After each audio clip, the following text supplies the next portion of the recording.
Another thing that's really important when you're engaged in a job search is to pace yourself.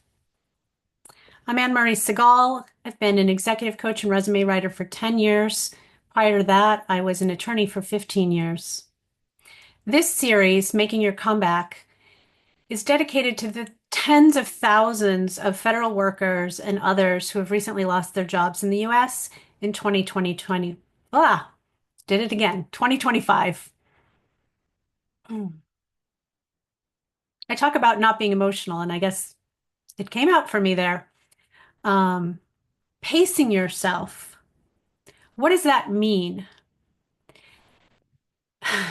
So I have not been through a layoff myself, but I worked through that with my husband during 2008.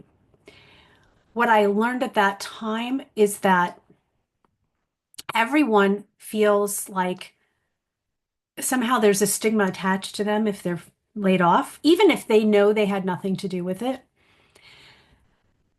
But since 2008, the stigma has been lifted to a large extent because, there were many, many, many layoffs. And your stigma, the stigma that you might be feeling, um, I didn't do anything wrong. Why am I being penalized? Trust me, most people who are looking for new employees are going to get it. And if they don't get it, if they don't understand why you're out on the job market, they're not the right company for you or the right organization. They're not the right employer for you. So just come back to that. Remember that you are not looking for hundreds of new jobs. You're looking for one new job, the right new job. So pacing yourself means a lot of things. It means not spending every waking moment on your job search. It means reigniting creativity in your life in some way. Like I have one client who is in the same boat of having lost her job as a federal employee. And I found out that she loves painting watercolors. So we talked about how that can be part of her daily routine or something she does on a regular basis to keep herself balanced as she's pouring into all of that she needs to invest in terms of a job search and putting herself out there. And she's introverted. She feels very vulnerable. And she's had bumps along the way in her career that are hard to explain, health issues, etc. I mean, these are real things. It's not that this layoff here is the only thing that's affecting you. Clearly, we as people have very complex lives.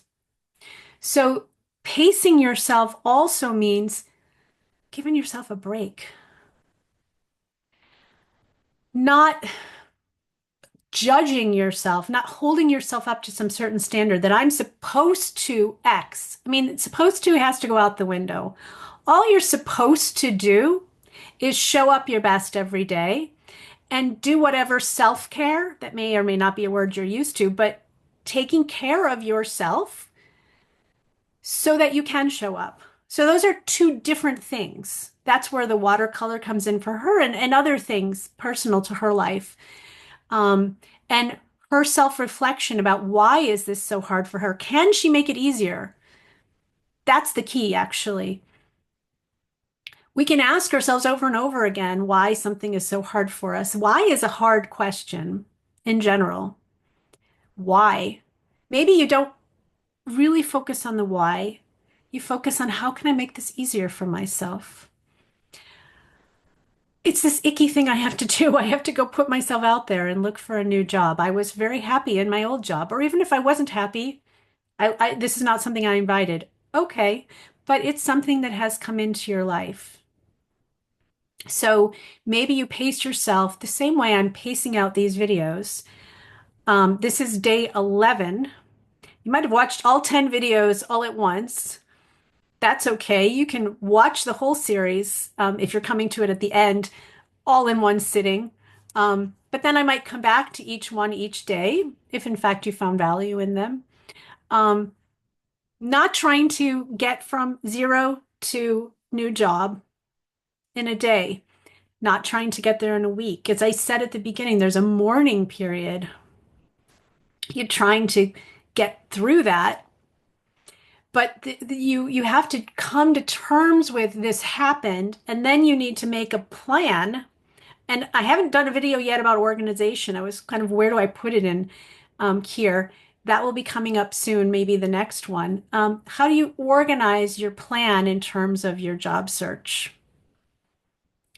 That's something to be thinking about as well. It doesn't necessarily mean the first thing that you do. Sometimes you got to go do a few things and get into it and then take a step back and say, huh, okay, so I've done all these things. How do I organize it? So, for example, what I tell clients when they do their resumes is, rather than saying, um, here's my resume for this role, and I'm going to call it that so it's easier for me. Your employer, your potential future employer doesn't want to see that they're one of many jobs that you're applying to. Obviously, they are, but you can be calling it, Anne Marie Segal resume, whatever your name is, and then putting in a specific folder that's relevant to the role that you're looking for, the name of that employer, for example. And I'll talk about this more in the organization video. But part of pacing yourself is taking the time to get organized, not just plunging ahead. So, for example, I've had many clients who, when I come kind of, they hire me at some point in their job search because they haven't had success. And they want me to come in and assess for them, like, what could they be doing better? And something I notice is that they just keep plunging ahead and plunging ahead and plunging ahead without taking a step back and thinking about it. Or they burn themselves out because they haven't paced themselves. They haven't said, this could be a sprint or this could be a marathon. And again, to no fault of my own, because I may be the number two in a whole lot of interviews that I get, the person they almost hired. It may be that I have geographic limitations on where I can move. I have health considerations. I have something else. It may just be that by the luck of the draw, I didn't get whatever job I was hoping for. Or I had a bad day. I wasn't really prepared for that interview. They caught me off guard and it threw off my entire candidacy for that employer. Okay, pace yourself again. Just come back into the process. It's just a question of keep coming back. Today's a new day. What can you do, again, to go back to the beginning of this video, to show up as best you can? And what can you do to get yourself there? So your only obligation, if you want to call it that, in this process, this job search process, is to show up as best you can. And to make that happen, to effectuate that, you've got to do things to take care of yourself so that you can show up as best you can. Eliminating negativity to be one example, which I talk about in video number 2. Yeah, redirecting negativity.